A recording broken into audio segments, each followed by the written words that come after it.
Hello and thanks for joining us from our studios in Tel Aviv. Coming up in today's newscast, a former Israeli prime minister is headed to jail. An Israeli basketball star makes career history, and an Israeli startup revolutionizes online shopping. I'm Natasha Kirchak here with the latest news in Israel.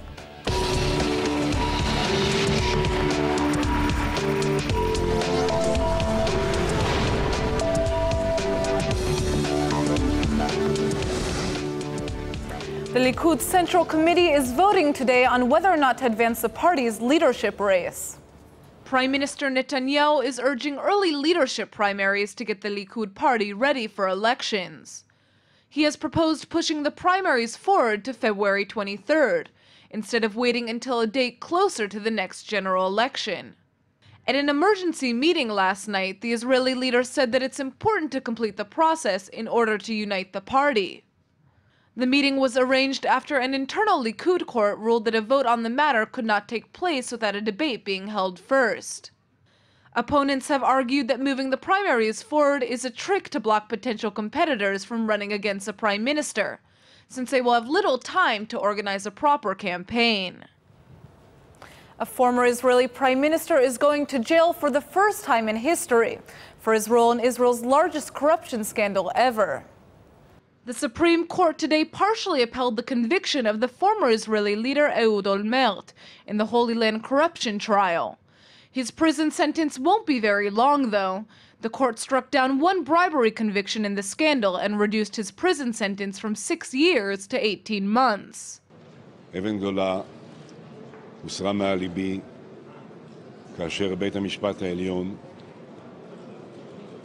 קבע בהחלטתו שאני מזוכה באישום המרכזי שהוא פרשת הולילנד. Olmert will begin serving out his sentence on February 15th. The former leader was convicted in March 2014 of accepting bribes when he served as the mayor of Jerusalem and as a minister of industry and trade in exchange for helping win municipal approval for the Holy Land residential development in the capital. He is one of 8 former officials and businessmen convicted in the case, which is considered to be Israel's largest corruption scandal ever. The former prime minister continues to insist that he is innocent. מעולם לא הוצע לי ומעולם לא קיבלתי שוחד, ואני אומר זאת גם היום, אך מטבע הדברים ועל פי אמונתי ודרכי כל חיי, אני מכבד את החלטת שופטי בית המשפט העליון. Sharon Nahari is one of the leading attorneys in Israel. Thanks for joining us. Thank you. So what do you think about the decision to strike down one of Olmert's bribery convictions in this case? He's serving a lot less time now. Yes, that's correct. The Supreme Court acquitting him from the, let's say, the heavy offense, which is the bribe of the 500,000 shekels concerning to the Holy Land case. The defendant argued at the High Court that actually when the state bring the state witness that died in the middle of the trial in 2013, that the defense cannot cross-examine him. So actually his testimony in court is not enough for conviction, because if the lawyer doesn't have any chance to cross-examine the witness, it's like the witness didn't give the testimony in court because the defendant hurt the defense. So the problem is that if the defense doesn't have the chance to cross-examine the witness, the witness is like zero. That's why the main reason of the Supreme Court to acquitting Mr. Olmert from the heavy charge of the bribe of 500,000 shekels. They still leave the conviction of the bribe of 60,000 shekels, and that's why the punishment need to reduct to 6 to 18 months in jail instead of 6 years. So why did it take so much time for this conviction to finally take place? According to the Israeli law, first of all, the investigation took some time. And after the case is transferring the case, the police transfer the case to the prosecution, and then they decide that the defendant have the right to have a hearing before the indictment. And after that, if they decide to charge him, The trial, you know, in this kind of cases with a lot of witnesses, a lot of defendants, I think 10 defendants in the trial, take a lot of time. It's not something very easy for the judge to do, even if he makes the trial fast. It still takes time, and after that, still the defendant has a right to make an appeal. This is the first time ever that a prime minister is going to jail in Israel. Is this going to deter other leaders from committing similar crimes? This is, first of all, it's a sad day, because although he acquitting the heavy charge, is still convicted in bribe, and it's a sad day for the Israeli community. But I think, you know, it's a good sign for the Israeli people that there is no discrimination between people. Although we're talking about the prime minister, the #1 citizen actually in the Israeli state, they still doesn't do any difference between a regular person and a political. So I think the politicians now will take it into account, and if something will be wrong, they know that the police going to act them the same way they act the regular criminal on the street, and they're not going to do any discounts. Will this decision have any impact on how other politicians are treated in the future when it comes to major scandals like this? I think it's going to emphasize to the politicians that they're going to be acted the same way as Mr. Olmert. I mean, they're going to charge, if someone will do any offense, they're going to charge him, to put the charges in court. They're going to have a trial, and they fight till the end of the day. The prosecutors fight in Olmert case a few years, and they didn't do any discount, and the same will be with other politicians. Since we're on the subject now of how politicians are treated by the court, recently 2 different politicians resigned over sexual harassment claims. Yes. And it doesn't seem like they're going to court. They just stepped down and were forgiven almost. Why is this? Is something going to change? First of all, the other 2 politicians that you're talking about, it's just a new cases now. And first of all, the police need to check it. They check the complaint, they check the witness. They don't charge and you know, put the indictment in court as soon as there is a complaint. They need to check it, and they're going to check it. I think they resign because they understand that in the public file, not in the court file, the rumors are not nice, and they cannot do their job, and the public cannot trust them till the picture will be clear.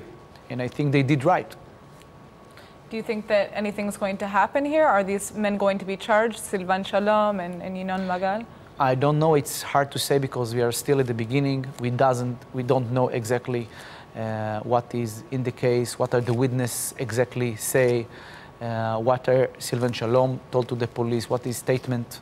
So we need to wait and see. And you know, I think it's not the time to make a lot of media public rumors, because it's hurt the investigation.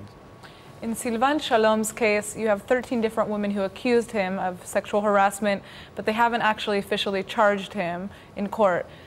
What happens in cases like this?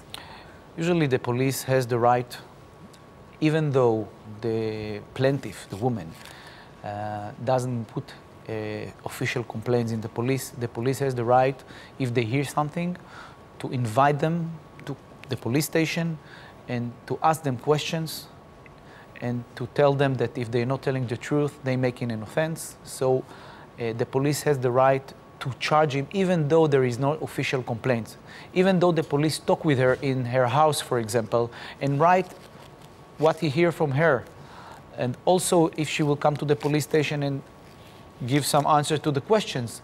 And even though she doesn't want to put an official complaint, still the police has the right to open an investigation and to take all those evidence and to claim to the prosecution that there is evidence or there is no evidence, sufficient evidence, and then to decide if to put an indictment in court or to close the case. Well, it's going to be interesting to see what happens. Thank you so much for coming in. Thank you.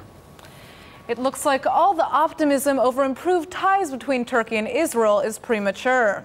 Comments from the spokesman for the Turkish president suggest Turkey may be trying to play tough in the talks. He said Ankara's relationship with the Jewish state cannot be normalized unless Israel ends a Gaza blockade and provides compensation for the deaths of Turkish activists on the Mavi Marmara in 2010. İsrail 3 şartı yerine getirmediği müddetçe Türkiye-İsrail ilişkilerinde bir normalleşme olmayacaktır. Yani mefhumu muhalifinden değerlendirdiğinizde, yani cümleyi tersinden kurduğunuzda bu şu demektir. 3 şart yerine geldiğinde ilişkilerin normalleşmesi için bir zemin oluşacak demektir. Bildiğiniz gibi 1. şart yerine getirildi, özür dilendi. 2. şart, yani tazminatla ilgili bir mesafe alındı ama henüz imza koyacak noktaya gelmiş değiliz. Bununla ilgili müzakereler devam ediyor. Ama bir de 3. şart var. Yani bu Gazze ablukasının kaldırılması, hafifletilmesi, yani insani yardımların, Gazze'ye giden insani yardımların ulaştırılması noktasında da bir 3. şartımız var. Türkiye bunlardan vazgeçmiş değil, bu şartları değiştirmiş değil.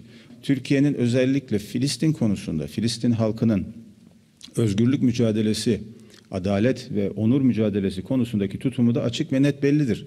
Anlaşma imzalansa da, imzalanmasa da Türkiye, Filistin halkının kendi devletine kavuşana kadar bu mücadelesinin yanında olmaya devam edecektir. 2 devletli formül hayata. Turkish-Israeli relations were damaged following the death of 10 Turkish activists on the Mavi Marmara flotilla in 2010, as a result of a clash with IDF soldiers attempting to stop the ship from breaking the Gaza blockade. It's appeared as though relations are headed in the right direction, since senior officials met this month to try to repair ties. The talks raised hopes of progress in negotiations to import Israeli natural gas, especially since Turkey's relationships with major energy producer Russia have worsened over Syria.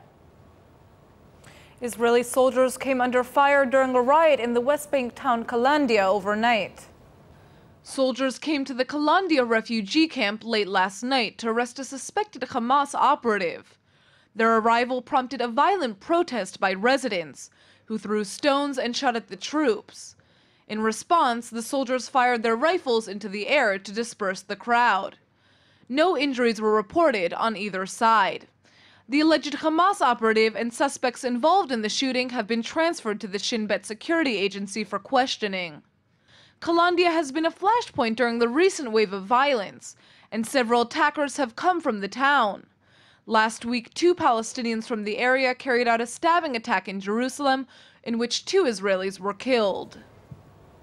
It was a huge night for Israeli basketball star Omri Casspi. Israel's only NBA player put on quite a show for the Sacramento Kings. The star athlete scored a career-high 36 points in an away loss to the defending NBA champion Golden State Warriors. Casspi also tied a team record with 9 three-pointers. The basketball star became the first Israeli to play in the NBA in 2009, when he was drafted by the Kings in the first round. Throughout his 7-year NBA career, he has also been traded to Cleveland, Houston, and New Orleans. Last season, Casspi returned to play with Sacramento, and it turns out that he's having the best statistical season of his career so far, averaging almost 13 points and 6.5 rebounds per game. Have you ever ordered clothing online to find it doesn't fit when it finally arrives home? Getting the wrong size when you order apparel online can be a major inconvenience, especially for your wallet. But don't worry, the Israeli startup My Size ID claims their app will save your money and your time. My Size ID uses smartphone sensors to provide accurate body measurements for its users down to a couple of millimeters. The app then translates the data into size information for specific web retailers, guaranteeing its users buy clothing with a perfect fit from the website that use My Size ID's technology. The app keeps sizing information about the customer to itself, instead of uploading it to e-commerce sites. So when a customer goes shopping on a site, they're essentially browsing through a catalog tailored to their specific sizes. Sizing apps are like the holy grail for online apparel retailers, because as many as 30% of online clothing purchases are returned, 70% of which are size-related. It certainly looks like My Size ID has hit the jackpot, since the app gets paid out of sales made by sites using its technology. This innovative Israeli app brings us to our Hebrew word of the day, ofna, which means fashion in Hebrew. This Hebrew word is strictly a modern one. It was coined by the wife of Eliezer ben Yehuda, who was a driving force between modern Hebrews' revival. The The word was created for use in Israel's first fashion column, known as Ofna. In 1904, the Ofna column was pretty provocative. At the time, the Jewish population was still divided about whether or not Hebrew should be regarded as a holy language or used in common speech. Using Hebrew to discuss subjects like fashion was considered to be pretty profane. A lot has changed since then, and now you can read all about Israeli Ofna in modern Hebrew. To learn more Hebrew words online with live teachers, check out eTeachYouHebrew.com. All right, let's go ahead and take a look at the weather forecast. It looks like the rain is back. Tomorrow's expected to be rainy in the morning with a high of 66 degrees. The temperature should go down to 63 on Thursday, and the rain will continue.